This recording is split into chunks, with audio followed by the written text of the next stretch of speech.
ページ。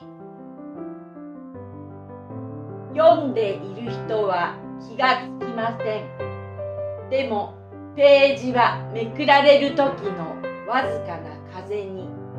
一瞬目を覚まして見るのです。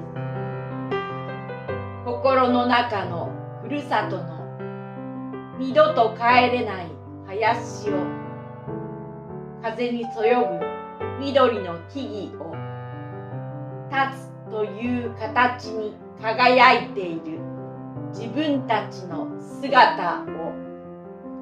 人が200ページの本を読むとき、ページは100度も見るのです。自分の目ではなくて、なぜかもうそれしかない自分たちの目で、人ごとのように